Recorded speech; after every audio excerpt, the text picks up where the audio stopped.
తాకట్టులో ఉన్న బంగారాన్ని విడిపించి ఆ రోజున్న మార్కెట్ ధర కట్టి మిగిలిన డబ్బును మీకు అందిస్తుంది ఎస్వీఎస్ గోల్డ్.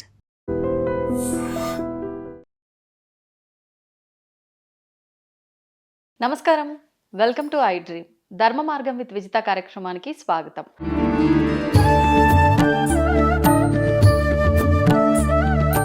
ప్రస్తుతం మనతో పాటు ఉన్నారు ప్రముఖ ఆధ్యాత్మికవేత్త శ్రీమతి బట్టిప్రోలు విజయలక్ష్మి గారు. ఇప్పుడు అమ్మతో మాట్లాడి మరిన్ని విషయాలు తెలుసుకుందాం. నమస్కారం అమ్మా. నమస్కారం అమ్మా. అమ్మ, పంచ ప్రాణాలు అంటుంటాం, ప్రతిదీ కూడా పంచభూతాలు అని పంచ ప్రాణాలు అని చెప్పి ఈ పంచ అనే పదం వెనకాలే తిరుగుతూ ఉంటాయి. అసలు ఏంటి పంచ ప్రాణాలు అంటే? ప్రపంచమే పంచీకరణం జరిగినటువంటిది, అది కూడా ప్రపంచము. అవునా? అవును. ఇదంతా మనము పంచ చుట్టూనే తిరుగుతూ ఉంటాం. ప్రాణాలు పంచప్రాణాలు అన్నాం కానీ ముఖ్యమైనవి పంచప్రాణాలే. దానికి ఉప ప్రాణాలు కూడా జతచాయి, మొత్తం 10 ప్రాణాలు. మనిషి దేహంలో దేనికైనా మొత్తం 10 ప్రాణాలు. ఈ 10 ప్రాణాలలో మొదటి 5నేమో చాలా మందికి మనం ఇంతకు ముందు కూడా చెప్పుకున్నాం, మనకు తెలిసిందే దానికి అన్వయించుకోము అని. రోజు నిత్య నైవేద్యం పెట్టేటప్పుడు ఓం ప్రాణాయ స్వాహ చెప్పుకుంటారా? అవును. 5 స్వాహాలు చెప్తారా? అవును. ప్రాణోపాన వ్యానోదాన సమాన, ఈ 5 చెప్పుకుంటూ స్వాహ అని చెప్తున్నాం. అంటే నైవేద్యం పెట్టేటప్పుడు నివేదన. ఈ 5 మన పంచ ప్రాణాలు. అంటే స్వామికి మేము అవన్నీ మన ప్రాణాలని సమర్పిస్తున్నాం దేవతకి. మన ఆహారం బట్టే ప్రాణం నిలుస్తుంది కదా. నైవేద్యం పెట్టేటప్పుడు ఇగో ఈ ప్రాణాధారమైనటువంటి ఈ పంచ ప్రాణాధారమైనటువంటి ఈ ఆహారాన్ని నీకు సమర్పిస్తున్నాం అని నైవేద్యం పెడుతున్నాం. నైవేద్యం వెనకాల చాలా మంది నోటికి చెప్పేసుకుంటున్నారు ఇవన్నీ. ఈ ప్రాణాలు ఏమిటి? మొత్తం 5 అని చెప్పాను కదా. ఈ 5టికి ఇవి ప్రైమరీ, వీటికి యాక్సిలరీగా ఇంకో 5 కూడా ఉన్నాయి. ఈ 10 లేకపోతే అవి కూడా చెప్పుకుందాం. ఈ 10 లేకపోతే అసలు మనిషి ఈ రకంగా మనం ఉండం. దానికి ఒక చిన్న శ్లోకం ఉంది, శ్లోకం చెప్తాను. హృది ప్రాణో గుదేపానః సమానో నాభిమండలే ఉదాన కంఠదేశే స్యాత్ వ్యాన సర్వ శరీరకః. అంటే ఏంటి? హృదయ ప్రాణ స్వాహ. ఆ ప్రాణం అనేటటువంటి పంచప్రాణాల్లో మొదటి ప్రాణం ఉందే, ఇవన్నీ వాయువులు, గాలులు. ఇవన్నీ కూడా గాలులే. ఆ గాలి పీల్చకపోతే మనం లేవని తెలుస్తుంది. ఎప్పుడు గాలి పీల్చడం ఆపేసామో అప్పుడు మన ప్రాణం అయిపోయింది అనుకుంటున్నాం కదా. హృదయంలో ప్రాణం ఉంటుంది. ఆ ప్రాణం అనే పంచప్రాణాల్లో మొట్టమొదటి వాయువు ఏంటంటే ప్రాణం.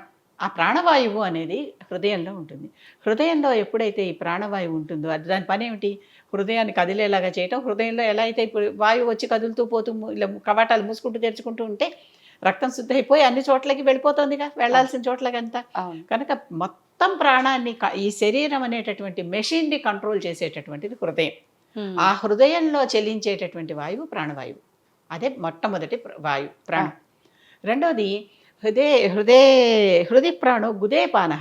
గుదం అంటే మలద్వారం కింద, అక్కడి నుంచి అపాన వాయువు వెళ్తుంది.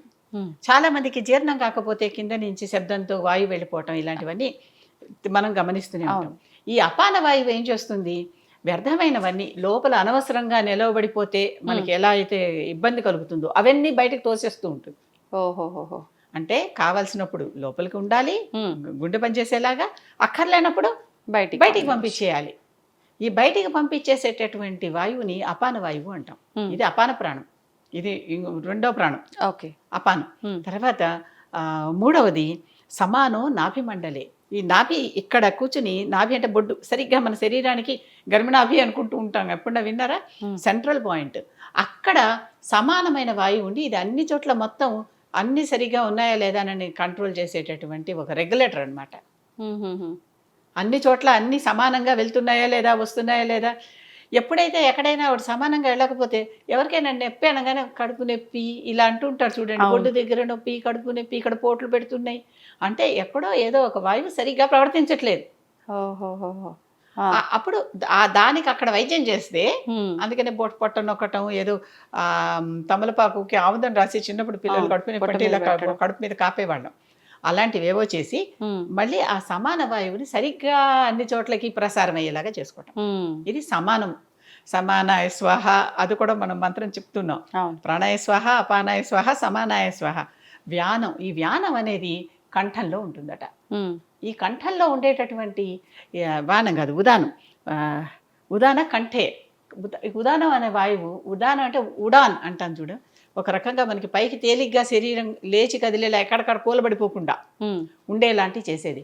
మనకి లోపల నుంచి పదం బయటకు వస్తుంది అంటే ఒక వాయువుతో ఆ పదాన్ని బయటకు తోస్తున్నాం, లేకపోతే గాలి రాదు లోపల నుంచి మాట్లాడదామంటే ఒక్కొక్కసారి. అలాగా కంఠంలో నుంచి మనకు కావలసినటువంటి విషయాలన్నీ బయటికి వెళ్ళటానికి, మింగటానికి, మింగేసేప్పుడు గుట్టకేసేటప్పుడు కూడా కొంచెం గాలి వెళ్తుంది వస్తుంది, గమనించారా? అవును. ఇలాంటివన్నీ ఈ కంఠంలో ఈ వాయువు దానిని ఉదాన వాయువు దాన్ని కాపాడుతూ ఉంటుంది. అంటే ఏదైనా కూడా ఎక్కువైతే ప్రమాదం, తక్కువైతే ప్రమాదం, కావలసినంతగా కావలసిన చోట్లకి అంతే. అది ఈ కంఠంలో ఈ ఉదాన వాయువు, ఉదాన ప్రాణం అనండి, ఉదాన వాయువు అనండి, ఇది పనిచేస్తూ ఉంటుంది. కనుక 4వ ప్రాణం ఉదానం.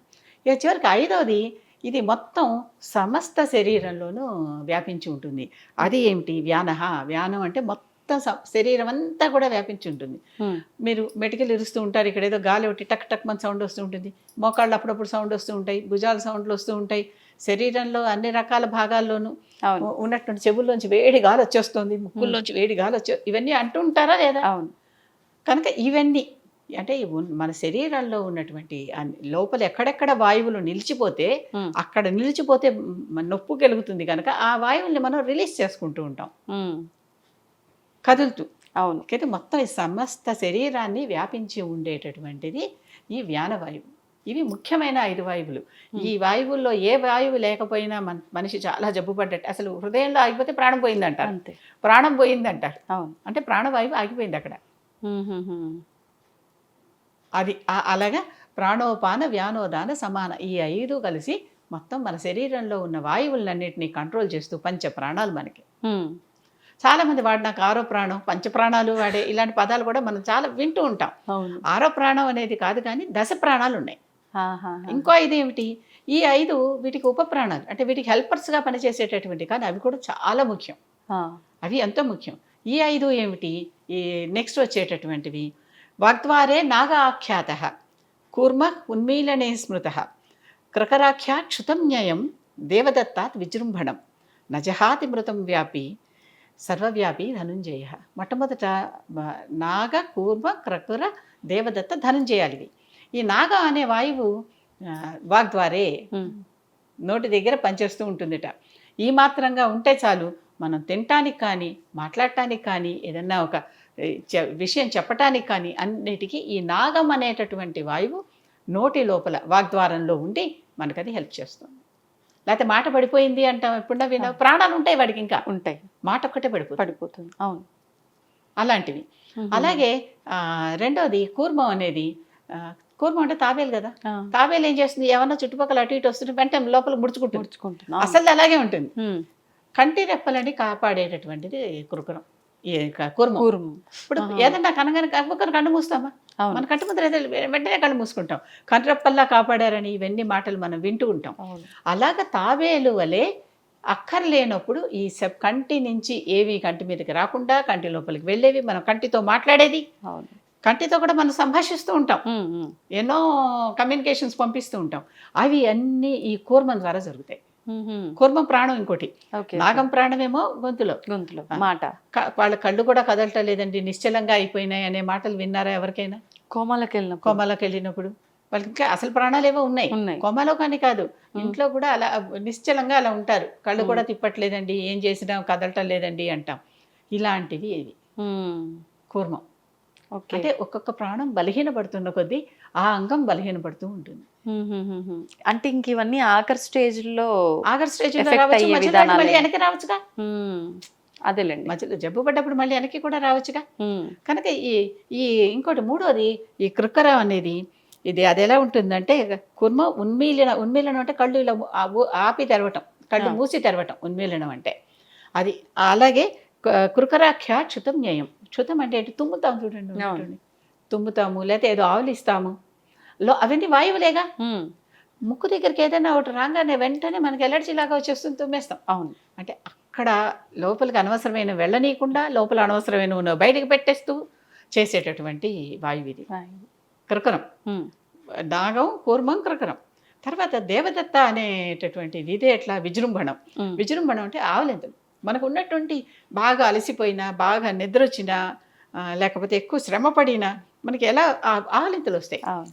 అది కూడా unwanted air in the body. ఓ. వాటిల్నది విజృంభణగా ఆవలింతలు ఆపుకోలేదు. ఏదో ఆపుకోవటానికి ప్రయత్నం చేస్తూ ఉంటాం, తుమ్ముల్ని వీటన్నిటిని ఆపుకోవటానికి ప్రయత్నం చేస్తాం, కానీ ఏవి కూడా మనకు ఆగవు. ఆగవు. అవి బాటిల్ ద్వారా అవి కంట్రోల్ చేసేస్తూ ఉంటుంది. Hmm. బయటికి వెళ్ళిపోవటానికి కానీ లోపలికి గాలి తీసుకోవడానికి పీల్చుకోవటానికి కానీ విజృంభణం ద్వారా దేవదత్తం అనే వాయువు కంట్రోల్ చేస్తుంది. ఇక చిట్ట చివరిది ఇదిట చచ్చినా పోదుట. అంటే మనిషి ప్రాణం పోయి చచ్చిపోయింది అని డిక్లేర్ చేసిన శరీరానికి కూడా ఈ ధనంజయము అనే ప్రాణం ఉంటుంది. ఇదేంటమ్మా? ఇదేమిటి ఈ ధనంజయం? మనిషి చనిపోయారు అనుకుందాం, ఆ. అక్కడ పెట్టాం. కాసేపు అయ్యాక మనిషి శరీరం ఉబ్బినట్టు గాలి వచ్చిందా లోపల రియాక్షన్స్ తెలుస్తుంటది కదా. చాలా ఏదో ఒక కుక్క నిన్న చనిపోయింది, అవును. ఇవాళ ఎవరు తీయలేదు, Smell వాసన రావడము, అదలా ఉంచి దాని బాడీ వాడటము. బ్లోట్ అవటం తెలుస్తుంది కదా. తెలుస్తుంది. ఆ బ్లోట్ అయ్యే వాయువు ధనంజయం. Hmm. అది పోదు. అది ఎప్పుడు పోతుంది? మనం ఎప్పుడైతే కర్మకాండలు చేసేస్తామో, అంటే దానిని పంచభూతాల్లోకి వదిలేస్తామో, భూమిలో పాతి పెట్టడమో, నీటిలో వదిలేయటమో, నిప్పులో కాల్చేయటమో, లేకపోతే గాలికి ఆకాశానికి పైన వదిలేయటమో చేస్తాం కదా ఏదో ఒకటి. Hmm. అలాంటప్పుడు వాటిలతో పాటు పోతుంది అది. అప్పటిదాకా పోదు. Hmm. ఈ ధనంజయం అనే ప్రాణం ఒక్కటి మిగిలిన్నా కూడా ఏమో మిగిలిన ప్రాణాలన్నిటినీ అది ఒక్కొక్కటిగా మళ్ళీ ఆకర్షించుకుని మళ్ళీ వెనక్కి రావచ్చేమో. ఉప ప్రాణాల్లో ఏ ఒక్క ఉప ప్రాణం ఉన్నా కూడా మళ్ళీ పోయిన ప్రాణాలన్నీ తిరిగి వస్తాయి నెమ్మదిగా. అలా వచ్చిన వచ్చిన వాళ్ళే కదా ఈ కేసులన్నీ వెనక్కి వెళ్ళి తిరిగి వచ్చిన వాళ్ళందరూ. కోమాల్లోకి వెళ్ళి తిరిగి వచ్చిన వాళ్ళు, ప్రాణాంతకంగా అయిపోయి దాదాపుగా అయిపోయిందమ్మా, రేపటికి అయిపోయింది, మేము వాళ్ళందరూ పిలుచుకోండి అని చెప్పాక మన్నాళ్ళు లేచి వచ్చిన వాళ్ళు లేరు హాస్పిటళ్లలో కూడా. కనుక ఈ ధనంజయం అనే ప్రాణం అంత ముఖ్యమైనది. ఇది ఈ ధనంజయం అనే ప్రాణానికి ఒక ముఖ్యమైన ఉదాహరణ ఏంటంటే, భగవద్ రామానుజుడు తెలుసు కదా, విశిష్టాద్వైత ఫౌండర్. ఆయన మతానికి ఆయన ప్రవచన, అంటే ఆయన మత ప్రవక్త. ఆయన ఆయన పోతే శ్రీరంగ ఆలయంలో శ్రీరంగాన్ని సేవించుకుంటూ ఆయన మరణించారు. మరణించాక ఆయన్ని గుడి ఎదుర్కొంటా ఒక ప్రాంగణంలో ఆయన్ని అక్కడ పాతిపెట్టారు. పాతిపెట్టాక ఏమైంది, అందరూ అంత గొప్ప భక్తుడు ఇక్కడ అని చెప్పి ఆయన కూడా దర్శించుకోవడం మొదలెట్టారు. గుడికి వచ్చిన వాళ్ళందరూ. మిగిలిన వాళ్ళందరికీ కొంచెం కడుపులో మంట మొదలైంది. ఇది కూడా యాసిడ్ అనవసరమైందే, ఆ వాయువు కూడా బయటికి వెళ్ళాల్సిందే. వాళ్ళు ఏం చేశారు, ఇక్కడ గుడి ఎదుర్కొంటే శవం వద్దని చెప్పి దాన్ని తీసుకెళ్ళిపోయి ఇంకో చోట ఎక్కడో వేరే దూరంగా పాతిపెట్టారు, పక్క ఊళ్ళో. పాతిపెట్టాక రంగనాథుడికి కోపం వచ్చింది, శ్రీరంగుడికి కోపం వచ్చి, అప్పుడు ఆ రోజుల్లో దేవతలు కనిపించేవారు, మాట్లాడేవారు అని బోళ్ళు చెప్పుకున్నాం కదా మనం. ఇదంతా 1000 ఏళ్ల కిందటి సంగతే. మొన్నగా ఆయనకు 2 ఏళ్ల క్రితం కాబోలు మనం సహస్రాబ్ది చేసాం. అవును. కనిపించి, నా ప్రధాన భక్తుడిని, నాకు సోదరుడు, అలాంటి వాడిని తీసుకెళ్ళి అక్కడ పాతి పెడతారా? లేదు, తీసుకొచ్చి గుడిలో పెట్టండి అన్నాడు ఆయన. గుడి అప్పుడు ఈ శరీరాన్ని మొదట ఇక్కడ ఎదుర్కొంటా 2-3 నెలలకి తవ్వి తీసినప్పుడే వాళ్ళు చూశారు, పాడవల శరీరం. ఆశ్చర్యం వేసింది. మామూలుగా కొంత పాడైపోతుంది కదా. సరే చూసారు, ఏదో పాతి పెట్టారు. మళ్ళీ అక్కడి నుంచి మళ్ళీ తవ్వి తీసుకొచ్చారు, ఏమీ కాల. ఏం చేయాలో తెలియలే. ఈయనకి ఏదో ప్రత్యేకత ఉంది, ఆయనలో ధనంజయం ఉండిపోయింది. ఆయన అలాగే మఠం వేసుకుని కూర్చోబెడతారు సన్యాసుల్ని, పీఠాధిపతుల్ని, వాళ్ళని ఇలా మఠంలాగా వేసి ఇలాగే కూర్చోబెట్టి వాళ్ళని ఖననం చేస్తారు. ఖననం అంటే పాతి పెట్టడం చేస్తారు. అలాగే అదే పొజిషన్లో ఆయన తీసుకొచ్చి గుళ్ళో పెట్టారు. 5వ ప్రకారంలో శ్రీరంగం ఆలయంలో ఈనాటికి వెళితే మీరు రామానుజుడి శరీరం చూడొచ్చు. అక్కడ కూర్చోబెట్టారు ఆయన్ని. కూర్చోబెట్టాక చూస్తే అలాగే ఉన్నాడు, అసలు పోయినట్టు లేవు. కళ్ళు కూడా అలాగే ఉన్నాయి, గోళ్ళు పెరుగుతున్నాయి, జుత్తు పెరుగుతోంది, ప్రాణం లేదు. అంటే హృతి ప్రాణం అది లేదు. కనుక ఈయన ఏదో మహాత్ముడు అని గుర్తించి, మహాత్మా అంటే అలాంటి వాళ్ళు, ఎవరంటే వాళ్ళు కాదు, మనం టైటిల్ ఇచ్చేసినంత మాత్రాన అందరూ మహాత్ములు అయిపోరు. అలాంటి మహాత్ముడిని ఆయన అక్కడ కూర్చోపెట్టి ఆయనకి ఈనాటికి ఆయన శరీరానికి పూజ. ఆయన ముందర ఒక రాతి విగ్రహం పెట్టారు. సరే, ఇంకో పంచలోహ విగ్రహం కూడా ఊరేగింపులు జరపడానికి వీలుగా ఇంకో పంచలోహ విగ్రహం ఉంటుంది. అసలు ఆ శరీరానికి సంవత్సరానికి 2 సార్లు కేసరి అంటే తెలుసు కదా, కుంకుమ పువ్వు, చందనం, ఈ రెండింటినీ కలిపిన లేపనం శరీరానికి పూస్తారు. అంతే, ఇంకేం చేయరు. ఆ శరీరానికి కేసరి చందనం కలిపిన మిశ్రమం పూసి ఆ శరీరం అలా 1000 ఏళ్ల నుంచి ఉంది, పాడైపోకుండా. మమ్మీస్ ఉన్నారు కదా అంటారేమో, కానీ మమ్మీస్ వేరే ఎంబామింగ్ ప్రక్రియ చేస్తారు వాళ్ళకి. ఇక్కడ ఏం ఎంబామింగ్ చేయలే ఎవరు. అదే పై పూతే పూసింది. అవును, ఎంబామింగ్ వేరేగా చేయలేదు. ఎంబామింగ్ అంటే వేరే ప్రత్యేకమైన ప్రక్రియ ఉంది దానికి. అది చేయలా. అది చేయకుండా మామూలుగా శరీరాన్ని కూర్చోబెడితే అలా ఉందంటే మరి ఆయన ఎంత గొప్ప ఆత్మ, అవును. మహాత్మ అనే మాట అందుకని అన్నా నేను. ఉమ్. అంత గొప్ప ఆత్మ, అంత గొప్ప భక్తుడు. కళ్ళు తెరిచి శ్రీరంగనాథుడిని చూస్తున్నట్టుగా ఉంటుంది. శ్రీరంగంలో ఆయన ఆలయం, ఉపాలయం ఉంది. ఉమ్. ధన్వంతరి ఆలయం దగ్గరే ఉంటుంది అది కూడా. ఆహాహా. ఆ ధన్వంతరి ఆలయం పక్కన ఎవరైనా అడిగితే చెప్తారు. కొంచెం తమిళనాడులో నాలాంటి దానికి భాష రాని వాళ్ళకి కొంచెం కష్టం. భాష వచ్చిన వాళ్ళని కూడా పక్కన పెట్టుకుంటే తేలిక. అదృష్టం బాగుంటే ఇంగ్లీషు హిందీ వచ్చిన వాళ్ళు మనకి తారసపడతారు, తెలుగు వచ్చిన వాళ్ళు అదే జరుగుతూ ఉంటుంది. ఉమ్. కనుక ఈ ప్రాణానికి కూడా ఎంత ఇంపార్టెన్స్ చూడండి. అవును.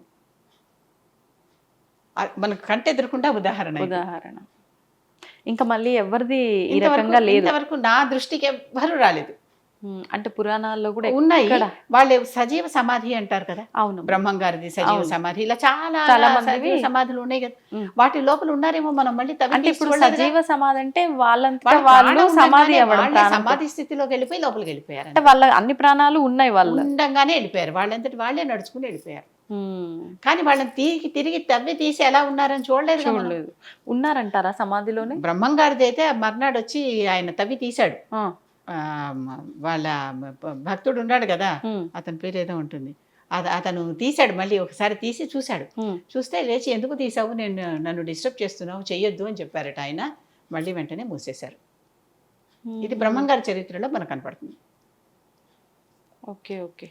అంటే దేహం మీద కూడా కంట్రోల్ ఉన్నటువంటి వాళ్ళు, ప్రాణాల మీద, పంచప్రాణాలు, దశ ప్రాణాలు, నా పంచప్రాణాలు వాళ్ళే, నా దశ ప్రాణాలు వాళ్ళే అంటామే, ఆ ప్రాణాల మీద కంట్రోల్ ఉన్నటువంటి వాళ్ళు. ఉమ్. ఈ ప్రాణాలు అనేవి ఎంత ముఖ్యమో మన శరీరంలో, ఎంత మనం తెలియకుండానే ఆవలించేస్తాం, తెలియకుండానే కన్ను మూసేస్తాం. ఎటువంటి అనవసరమైనవి చేరితే అంటే అవన్నీ చెవుల్లోంచి తీసేయటం, ముక్కుల్లోంచి తీసేయటం, అవన్నీ ఆటోమేటిక్గా ఆ ప్రాణాలే మన బాడీని నిర్వహిస్తున్నాయి. అవును. అది ప్రాణాలంటే. అంతా ఒక డిజైన్ చేయబడిన మొత్తం సిస్టమ్ ఇదంతా, బాడీ. మామూలుగా మన ఎన్ని ఏళ్ళు చాలు ఇంత పని చేయాలంటే. అవును. ఇప్పుడే పేజీలు అంటున్నారు పేజీలు ఒక రకంగా. ప్రోగ్రాములు రాసుకోవాలి, పుస్తకాలు ప్రోగ్రాములు రాస్తే కానీ ఈ మెషిన్ నడవదు. అంతేగా. అవునా? అవును. కనుక దేవుడు మనకి ఇచ్చినటువంటి వీటన్నిటి పట్ల, అంటే ఆ అంగాలు ఇవ్వటమే కాకుండా అంగాల సంరక్షణ కూడా చూస్తున్నటువంటి ఆ భగవంతుడికి పూర్తిగా సరెండర్ అయిపోయి. అవునమ్మా. నమస్కారం. అంతే అమ్మా, నిజంగానే. నమస్తే అమ్మా, ధన్యవాదాలు.